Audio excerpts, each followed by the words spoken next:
Hey guys, thanks for tuning us in for this 54th episode of Good Questions with Cameron Dole. Special guests in this episode include guests from The Voice this season, including Julia Cooper.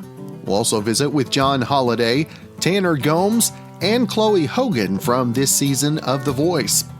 We'll also visit with Mrs. Vivian Banks from Fresh Prince of Bel Air, Daphne Maxwell Reid. We'll also talk with the host of BET News, Marc Lamont Hill. If you would, please take the time to subscribe, drop a like, comment, leave some feedback, and share with your friends. Our first guest from Season 19 of The Voice is vocalist Julia Cooper. First off, Julia, thank you so much for taking the time. Of course. Yeah, thank you for having me. Now, Julia, how was it that you were first, I guess, maybe nudged into trying out for The Voice? What was the first inclination for you? So I actually, I auditioned about, I think it was 2 years ago. I just sent in a video. I knew at the time I was in school for theater and I wasn't really that happy. I kind of knew I wanted to go, into the more musical route and start writing my own music. So I sent in a video because I found out they were coming to a city near my house. And then, nothing kind of came of it. And then this time around, they actually contacted me after I auditioned for an open mic that they were hosting in Nashville. Now, what was it like? Were you like, did you think you were getting punked when they called you? Yeah, I mean, it was insane. I definitely, when I first sent in the video for the open mic, even, I didn't tell my parents. I just was like, this seems pretty far-fetched, but I didn't, was at the time kind of saying yes to everything. So I, it was just really on a whim.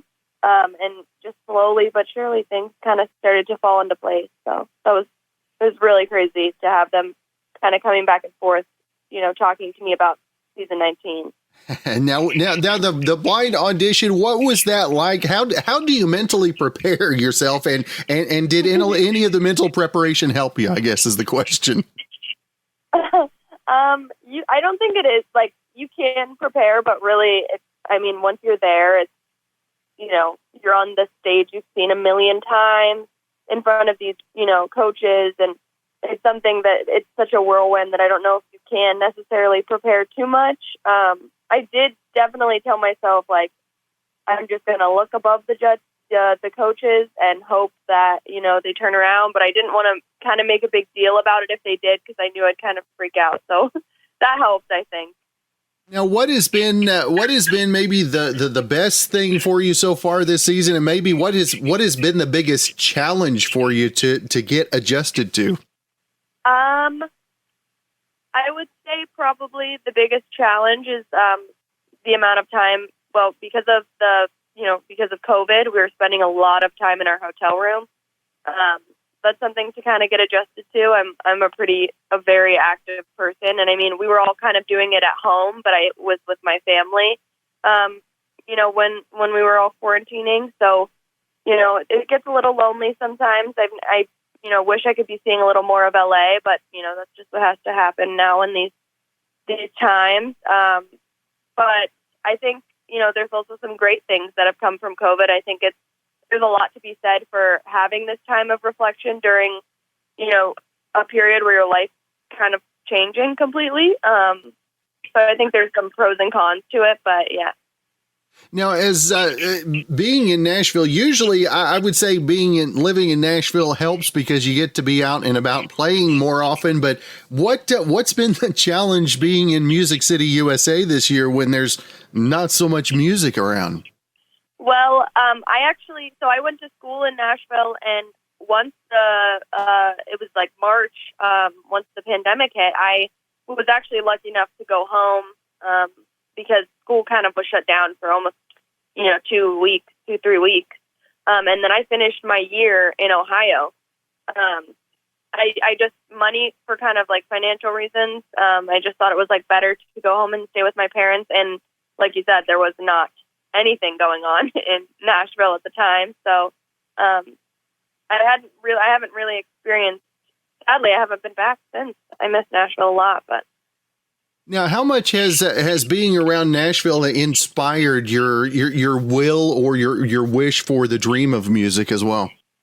Honestly, really, really incredibly. I had only been there for a little less than a year, and I felt like everyone. It's inspiring to be surrounded by other young adults that are wanting to do the same thing as you, and being able to say, okay, I see how hard I have to work now.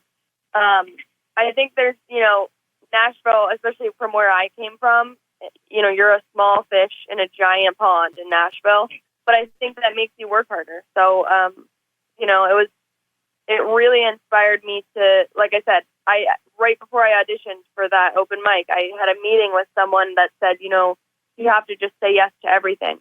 You're not at a point where you can kind of pick and choose yet. And if it wasn't for that advice, I wouldn't be here. So there you go. Now, if folks want to find more information, keep up with your music and social media and all that, where's the best way to keep up, I should say? So I'm really active on social media. My Instagram is Julia Cooper Music. My Twitter is Julia Coop Music. And yeah, I'm going to be on TikTok soon once we can kind of start posting again, posting covers again. And hopefully some new music will be coming out in the new year on Spotify. There you go. Well, Julia, it's been great to visit with you this morning. Continued success on the season, and hopefully we can catch up again real soon. Yeah, thank you so much. Up next, also from The Voice, is John Holiday, originally from Rosenberg, Texas, as I mentioned before we came on the air. Know his hometown well, now from Appleton, Wisconsin. John, first off, thanks for taking the time to be on the show, brother. Oh, my God. Thanks for wanting to visit with me. I'm so happy to talk with you. Now, Rosenberg, Texas, how do you make a transition from Rosenberg, Texas to Appleton, Wisconsin? I mean, that's like polar opposites, isn't it? Oh, yeah, and when you talk about polar, I mean, even the weather. Yeah, the weather is it's diametrically opposed to the weather that you have in Texas. But the reason I'm in Appleton is because there's a fantastic university that's there. A lot of my opera singer friends with whom I share the stage have gone to this wonderful conservatory at Lawrence University, and I figured, there was a position that came up there, and I thought I would apply to teach there. So I'm an associate professor of music at the Conservatory of Music at Lawrence University, and that's the reason why I'm in Appleton, Wisconsin. But there is totally a difference in weather. But I will tell you, one of the things that I love about Appleton is it reminds me a lot of Rosenberg and the Sugar Land area. It's very beautiful. People are very kind there, and I feel really welcome there. So it's a wonderful place. It's just very cold. Other than that, it's very nice. Now, how do you go from being a professor to getting on The Voice? Was it a dare, or maybe was it the fruition of a life's journey, if you will? I think it was the fruition of a life dream. And I've always, lately I have been doing a lot of writing. I'm a person that does a lot of, vision board work, a lot of manifesting through writing and prayer. And one of the goals that I had written down in my SMART goals in the last 3 or 4 years was I would like to have, I was writing down, I want to be the number one countertenor in the world. And then one of my best friends was like, what's the measurable for that? And I was like, oh, I don't know what the measurable is. Then I started writing things down like, I want to become a household name. I want to sell 5 to 10 million records. I want to be on all the world stages. And when I thought about it, I was like, no matter how much I sing at the Metropolitan Opera or the Dallas Opera or wherever, there's never going to be the amount of reach that I can get by being on one of the world's most amazing stages at The Voice. I could never sing for 8.3 million people a night, no matter how many times I sing at the Met.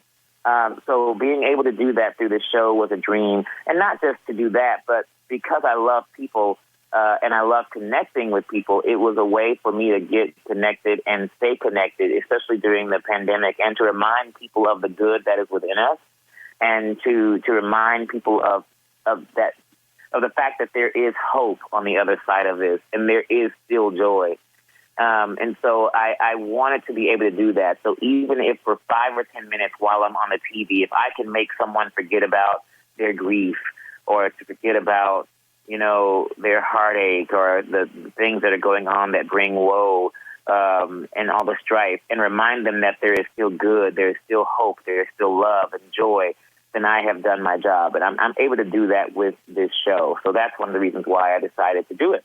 And John, you can attest to the power of music as well. And during 2020, to be able to be a part of The Voice, which is showcasing new talent and, man alive, turning a lot of heads as well, to be a part of that and then not only showcase your talent, but put some light in somebody's life. I mean, that's got to be monumental. Oh, it is. It totally is. I mean, I feel like, I've already won because I've been able to do that. And, the turning things up on their head, like kind of seeing this guy that you would never expect to sing like that is another story.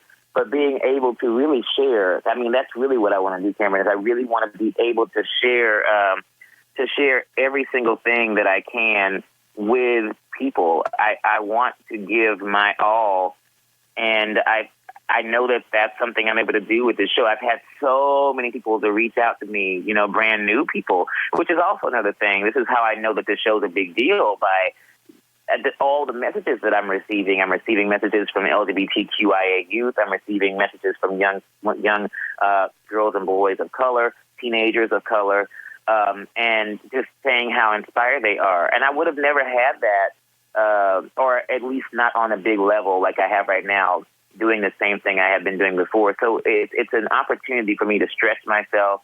It's an opportunity for me to go the distance and to continue growing and to be coached by one of the most amazing people in the world, somebody whom I adore and whose music I think is fantastic.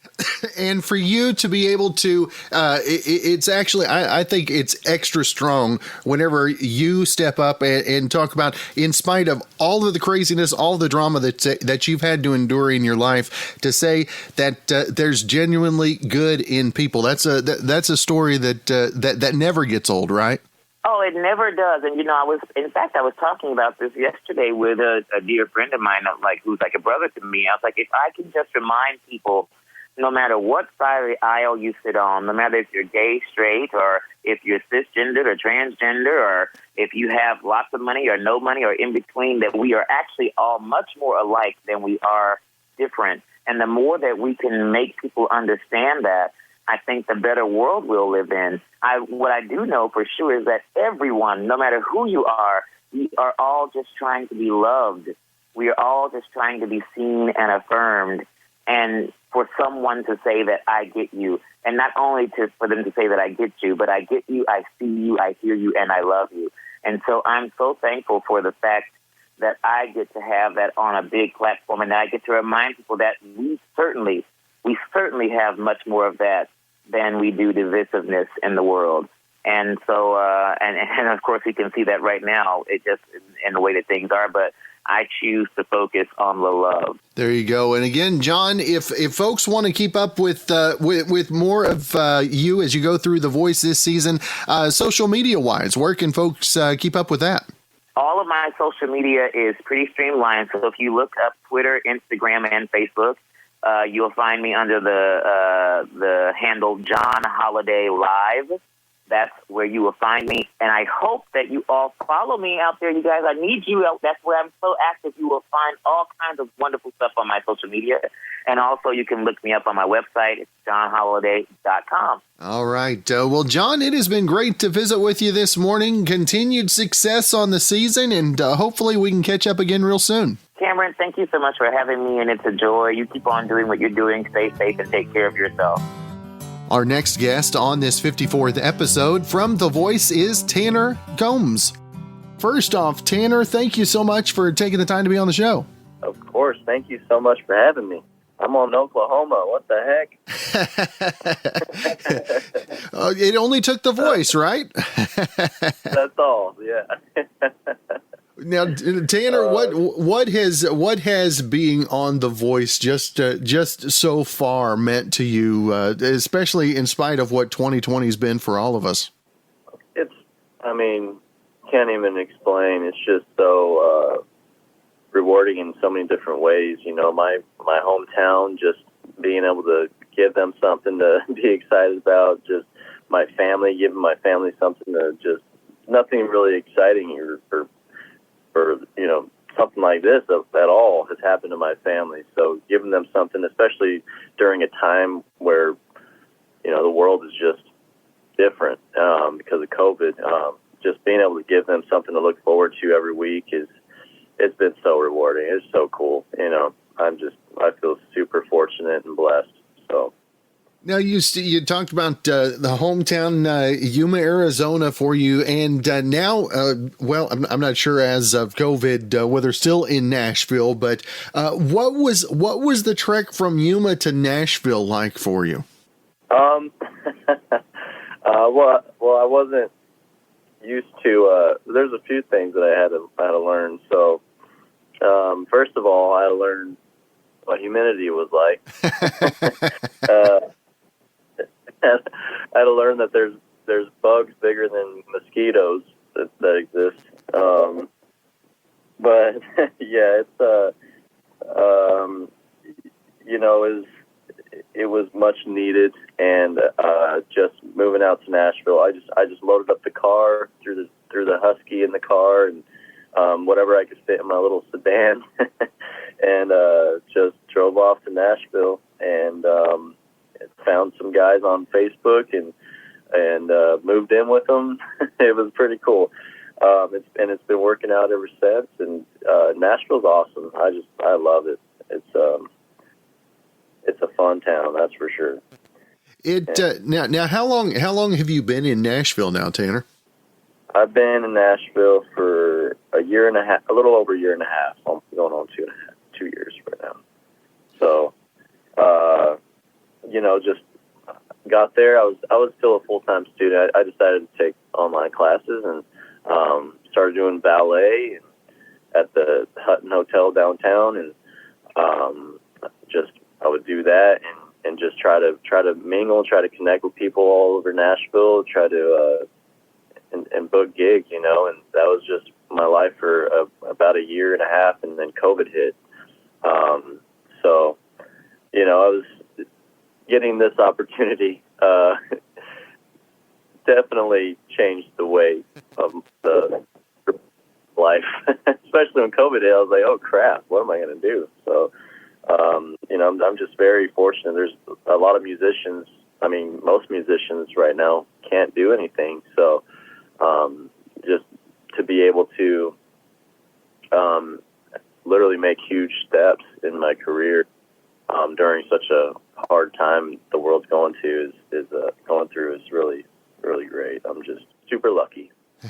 And Tanner, the ups and downs that you've had in life, I mean, how do you think that equips you for this year, especially like you said, this season being so different than any before as well? Yeah, you know, I just it's definitely, this season's definitely different. The rules with COVID and everything, and not getting to, you know, really experience hanging out and jamming with people and, you know, going in people's rooms because of COVID. But, you know what, though, like, yeah, just everything that I went through as a kid, literally every day was hard. It was a struggle every day. And having to push through to, you know, something like this it's cake. So, like, honestly, like, it's fun. You know, I'm chilling. I'm taking time to myself, and I was busy for so many years and working my butt off. I'm stuffing my face. They feed us so well. I'm just, yeah, that's my life, is eating and working out and singing and writing music. It's like, what the heck? How can I complain? So, it's pretty great, man. Now, 2020 being what it is, what did you learn, or maybe what is the new trick, some maybe social media that you've learned that you're going to carry forward with you that was a little difficult to start with? Yeah, you know, just being able to, I guess, confidence-wise, I feel it's just you feel a lot better about yourself going through. I don't know, after so many years of, because I've auditioned for the show a few times, and I always wanted to get better and better and keep getting better, but knowing that I pushed myself and I've made it on this thing finally, it really makes you feel like just great. I mean,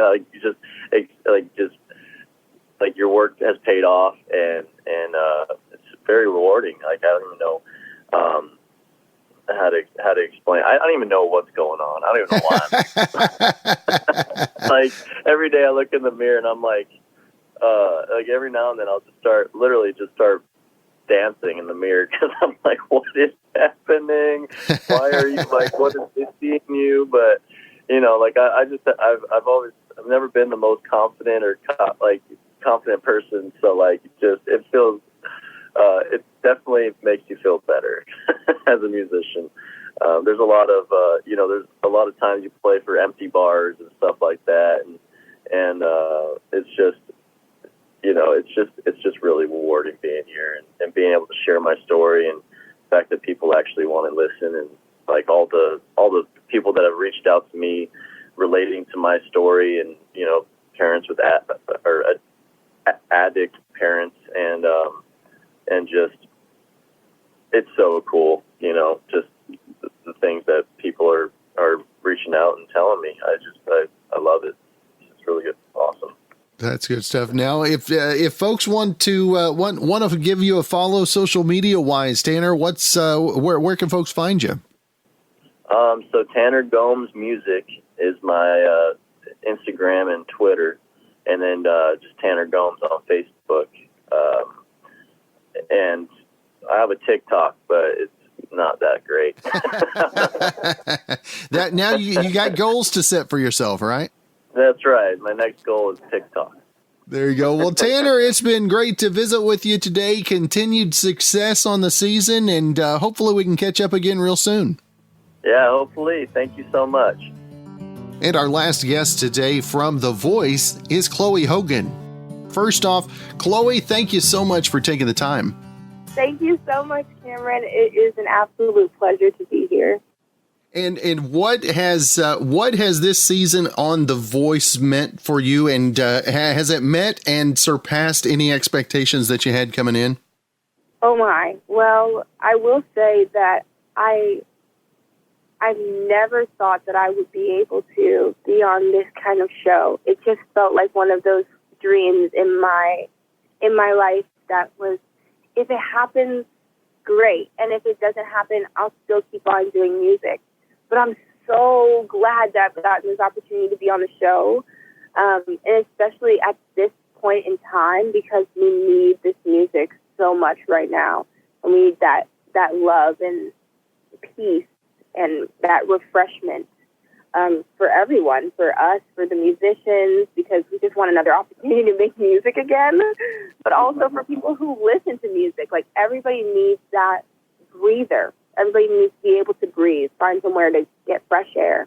And that's what this show is. It's what it's been this entire season. So, yeah, what a dream come true, and something that's absolutely necessary right now for our world. And being in Nashville, going to college in Nashville at Belmont University, what has that done? The university, I've heard from so many different folks about how it helps prepare you for what you're about to face. Woo! Belmont has been, well, a training ground, I would like to say. I've always kind of said that Belmont feels like if High School Musical was a college. It's pretty much that kind of school, in that everybody seems to be making music and bursting into song at any point in time. And I think maybe because my friends at Belmont have, loved on me and said that my songs were beautiful and that my voice deserved to be heard, and practiced with me in those practice rooms for hours. I think that's what Belmont has done for me. Belmont has definitely opened up that door and pushed me to work hard, to pursue things that I never thought I could do, and completely do the impossible in my life, and that's what that school is. It's just doing the impossible. That's what it's training me to do. Now, the first time I visit with anybody that's been on The Voice, the question I've got to ask you is, do you even remember the blind audition? What was that experience like for you? Oh, how do I say this?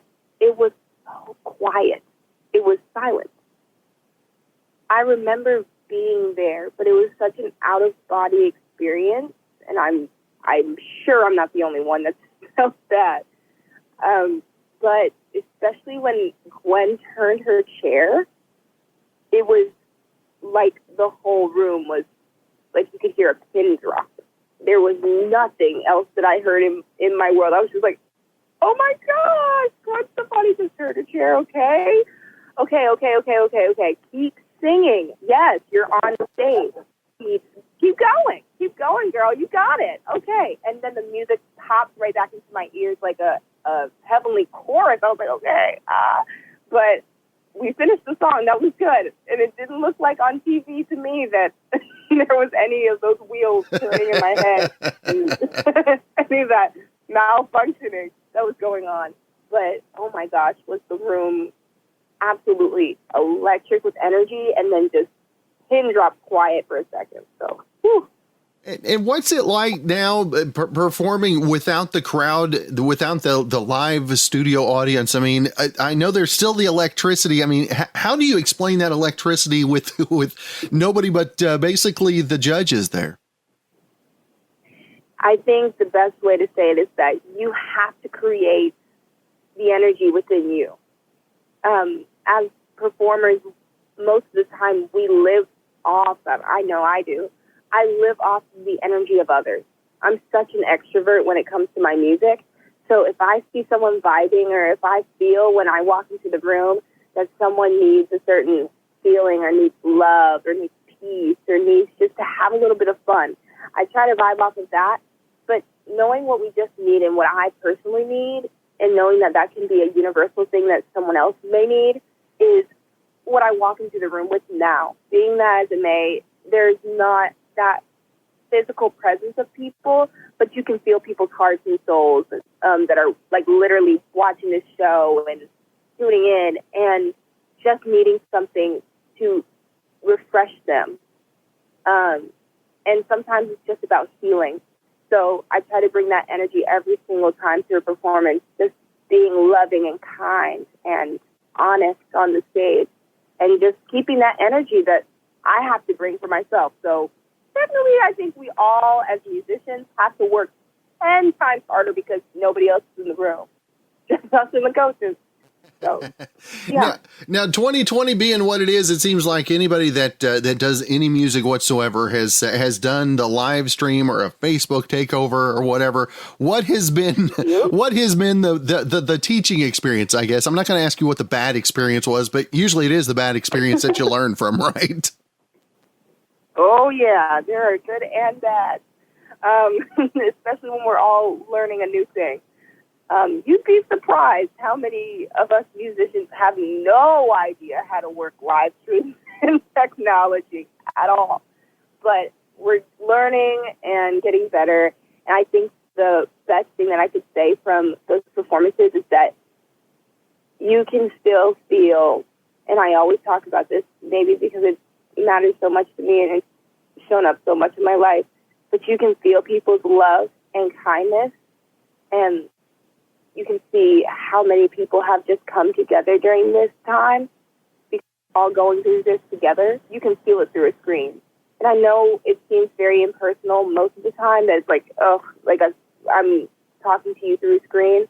And I really would like to see people in person. But people are so warm and generous, and I can't tell you how many times I've gone on Instagram Live to perform a song of mine, or a song, a cover to sing with one of my friends, or sing for a little live stream concert with my school.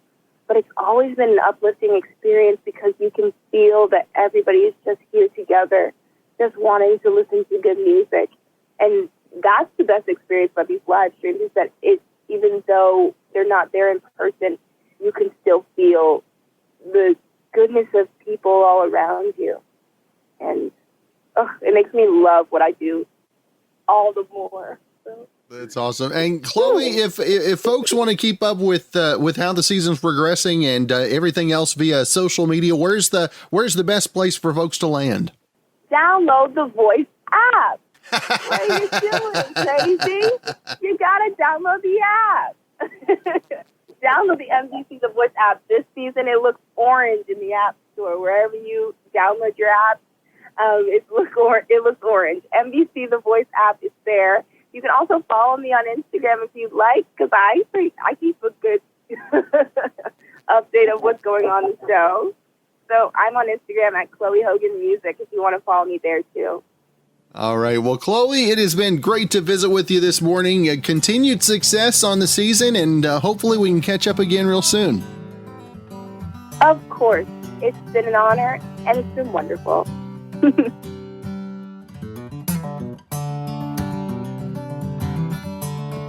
Up next, we visit with actress Daphne Maxwell Reid. You know her as Vivian Banks on Fresh Prince of Bel Air. We'll talk about the reunion coming up on the 19th, as well as the new Christmas movie, Business of Christmas. First off, thank you so much for taking the time. Oh, happy holidays, everybody.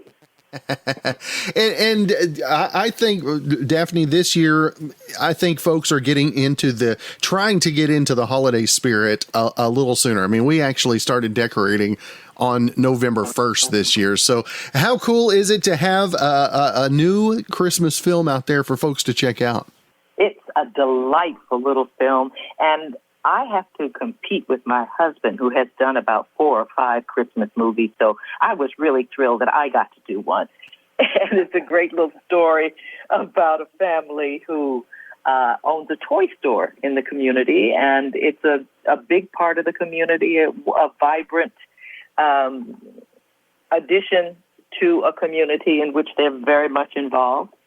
And they have a bit of a mortgage problem. But they've got these 3 grown kids who they are wishing would come back for Christmas just because they want to see them. But, of course, the kids have lives of their own. So Daddy has a health problem. And they all finally get back together. And as a good Christmas movie, it all gets ended with a smile, and everything works out beautifully. and Daphne, that's what do you think it is, especially this year, that is going to bring out the Christmas spirit? Is it just out of desperation, maybe? No, it's because we all need a little bit of positivity and uplift. We've had a very challenging year, and it seems like it's going to be challenging through the end of the year. So any window of delight that can be opened, I'm happy to help be part of that delight. And going along with that delight, also we mentioned the Fresh Prince of Bel Air, and I would be remiss if I didn't bring up the reunion special and what it's like, and what that family has meant to you over the last, well, however many years it's been. It's been 30 years. Wow. It was a surprise for us all. It was a joyous occasion to all be back together again. We have spent many times together over these past 30 years, not as an entire group. We've been going to weddings and, sadly, funerals, and we support each other in the endeavors that we each do separately, and we do Comic-Cons together. We have a great time as really a family. We are definitely a family, but getting back together again, Will just did a beautiful job of creating an atmosphere that was very joyous and celebratory and surprise-filled. And we hope that you guys will enjoy the camaraderie that we all found on that stage, and the joy of memories and stories and dancing and tears. It should be a wonderful, wonderful show because it was a fabulous day. And you talked about Will putting that together. What was your first thoughts when you first met? I guess Fresh Prince Will Smith back in the day. What was your first impression of him? I was really impressed. I didn't meet him until I joined the cast maybe 3 years into his show. I didn't go to the original audition because I didn't see me working on a sitcom with a rap star. I said, I'll pass on that one. But when the show came on that fall, I thought, oh, this is a really cute show. And he bloomed so beautifully. By the time I got there, he was an old pro at this and just a joy to work with. He's a charismatic, delightful, intelligent, very committed and passionate young man. And I am as proud of him as any auntie would be. And again, the Business of Christmas going to be available on BET Plus. Is that correct? That's right. On December 1st. Join us. That's right. And again, check out the reunion special on now. Is that HBO Max? Am I right on that one? HBO Max on the 19th. That's Coming awesome. Up. That's awesome. Well, Vivian, Daphne, I should say, it has been great to visit with you. We've known you for 30 years that way, so it's been great to visit with you. Our third generation. Great holiday and be safe. You too. Thank you so much. All right. And wrapping up the show today is the host of BET News, Marc Lamont Hill. We'll be visiting about his new book. First off, Marc, Dr. Hill, thank you for your time, brother. Oh, it's my pleasure, my brother. I'm happy to be here. Now tell us, we still hear the pandemic, policing, protest, and possibility. I think that last word is one that too often we're not hearing about. Isn't that right? That's exactly right. You know, we're in such a dark moment, regardless of what side of the political aisle you're on, regardless of, you know, what your class status is. I don't know anybody who's happy with where we are. Now, obviously, the vulnerable are catching hell in this country. But, you know, everybody, I think, is feels like 2020 has been a rough year, and when we're in a dark moment. And, you know, in the midst of that darkness, as Martin Luther King said, you know, only when it's darkest can you see the stars. You know, for me, that word possibility is important because even at a moment where so much is happening, there's an opportunity for us to reimagine the world and do something different. And for you this year, what has, I mean, the pandemic obviously is probably the biggest. And but other than that, you've had the Black Lives Matter. You've had so many other movements going on. And how much do you think that COVID-19 has, for lack of a better term, aided the propulsion of these movements this year? You know, I think that the movement on the ground, Black Lives Matter obviously is key, you know, and it's been an important, maybe one of the most important social movements we've seen in American history. But I think there's a range of organizations and movements that are on the ground. I think for me, the proper analysis is simply, you know, grassroots activism and people power have changed the direction of the nation once again. And that's always the case. You know, our disposition on Vietnam, you know, our fight for women's suffrage, our struggles for civil rights. They've all been animated not by legislators. They've been moved by people. And we see that right now. And so whether it's getting the officers who were involved in the death of George Floyd arrested, whether it's, you know, putting a spotlight on the Breonna Taylor case, which wasn't there before, you know, people said anything about it. You know, these are all ways that people on the ground have made it, or whether it's the election, you know, the November 3rd election. You know, we saw, you know, record turnout, and we watched Joe Biden get 75 million votes. And we saw Donald Trump get 70+ million votes, which means that even more Americans were invested in the process. All of this is part of what it means to organize and have people power. And what do you think it is that it takes the average American to get involved? Is it emotion? What you think drives most people to finally become a part of something? I think different people are moved by different things, but yeah, I think emotion is definitely one of them. But I think also heightened vulnerability. There are people who feel like they're losing something. Some people hit the ground because they feel like their resources are being taken away, their communities are being shut down. There are people who are gun advocates who think their guns are being taken. There are people who think they're losing the country. I mean, and then on the other side of the aisle, there are people who feel like the real problem of state violence and shootings and mental illness and poverty are reasons to hit the ground. But you're right. Usually when the movement gets hit, it's not those structural things are in the backdrop, but it's usually a moment, right? There's a moment. There's a George Floyd moment that makes everybody respond. There's a school shooting moment, right? And that makes people, and Sandy Hook, that makes people say, we got to do something. There's often a moment that does speak to the emotion, as you say, but it's backed by a whole bunch of vulnerability and a sense of urgency. And for you, what do you think has been the biggest misconception about the Black Lives Matter uprising and movement? What do you think is the biggest misconception that folks are seeing today?